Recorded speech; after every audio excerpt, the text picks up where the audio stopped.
Yes sir.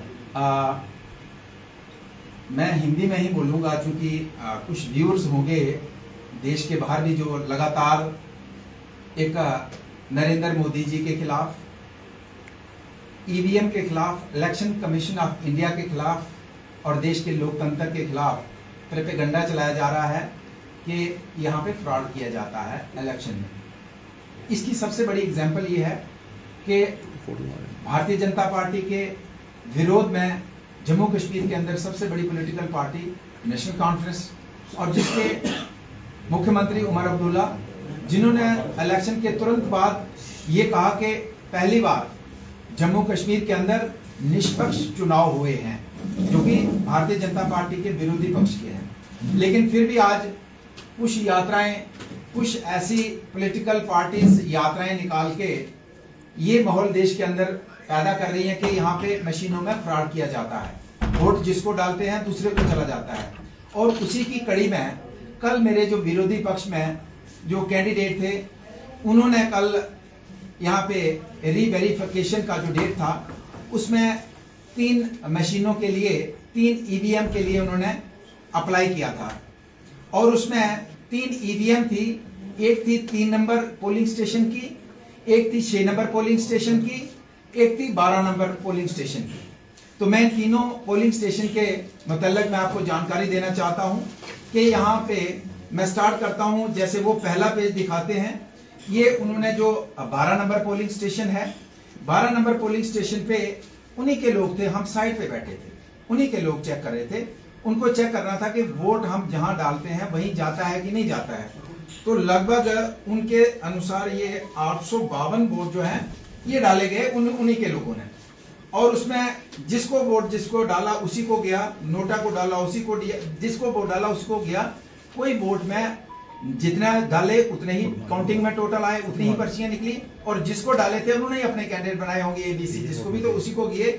और उसके बाद जो दूसरे प्रतिद्वंदी कैंडिडेट थे उन्होंने, ये उनके सिग्नेचर आप देख सकते हैं, ये उनके सिग्नेचर है सेटिस्फेक्शन के, और मेरा भी था कि जो विनर कैंडिडेट है, और दूसरे कैंडिडेट के भी सिग्नेचर है कि हम सेटिस्फाई हैं, जो हमने इस वीवीपैट के माध्यम से जो वोट किए वो वीवीपैट के माध्यम से जितने डाले, जिसको डाले उतने ही आए और हम सेटिस्फाई हैं। ये आ गया 12 नंबर का स्टेशन, जिसके लिए वो कहते हैं कि गड़बड़ी हुई है।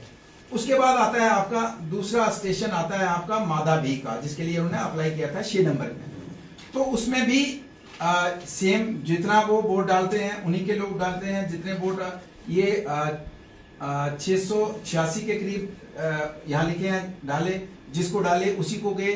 ए का बी को नहीं गया, बी का ए को नहीं गया। जितनी वीवीपैट बाहर आई काउंटिंग हुई उतनी थी, सेटिस्फाई हुए, सिग्नेचर हुए। और उसके बाद ये लिखते हैं, कल बोलते हैं कि वहां एक मशीन पे रिजेक्टेड लिखा था। अब आप देखिए कि जिस मशीन पे रिजेक्टेड लिखा था उनके कहने के अनुसार उसमें भी ये सेटिस्फाई होते हैं, भैया जितने वोट पड़े थे जिसको डाले थे पूरे थे। अगर इनके अनुसार रिजेक्टेड थी, अगर रिजेक्टेड में भी ओके है और इनके सामने सारी प्रक्रिया हो रही है, उसके बावजूद भी शोर। फिर इनका जो शिकायत, जो अक्सर ये बात लोगों को गुमराह, ये जो पेज दिखा के कर रहे हैं, इसमें चूंकि मैं यहां से 2 घंटे लेट गया और मुझे नहीं पता था कि इस तरीके का हल्ला गुल्ला करेंगे और उन इंजीनियर्स को प्रेशराइज करके जबरदस्ती उनको कहेंगे कि लिखो इसमें, रेड टेप लगाओ इसमें। तो जब मैं पहुंचता हूं तो ये पहली 3 नंबर का जो उन्होंने कहा था, तो उसकी मशीन उन्होंने हटवा दी थी। फिर उसके नेक्स्ट को बुलाई, उसको नाम फंक्शनल करके फिर मैं पहुंचा तो ये चंपेड़ी वाली 2 नंबर की इसकी काउंटिंग स्टार्ट की। और उसमें भी ये पूरे तरीके से सेटिस्फाई होते हैं और उसमें जितने वोट पड़ते हैं और उतने करते हैं और उसमें अपना सिग्नेचर करते हैं कि तीनों जगह। और उसमें सेटिस्फाई हूं मैं, जो वोट पड़े जिसको हमने डाले थे उसी को पड़े, एक भी वोट का कोई अंतर नहीं है।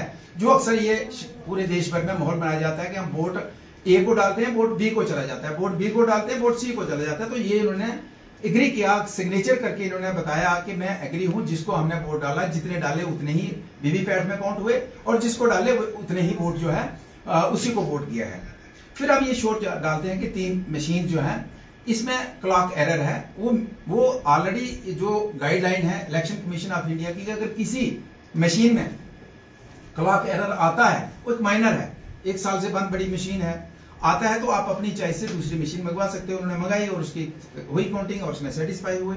लेकिन मैं भी अपने वकीलों से बात कर रहा हूं कि मेरे आने से पहले कौन सा प्रेशर इंजीनियर्स के ऊपर बनाया और उन मशीनों में जो भी ईवीएम के अंदर जो भी वोट है वो इंटैक्ट हैं।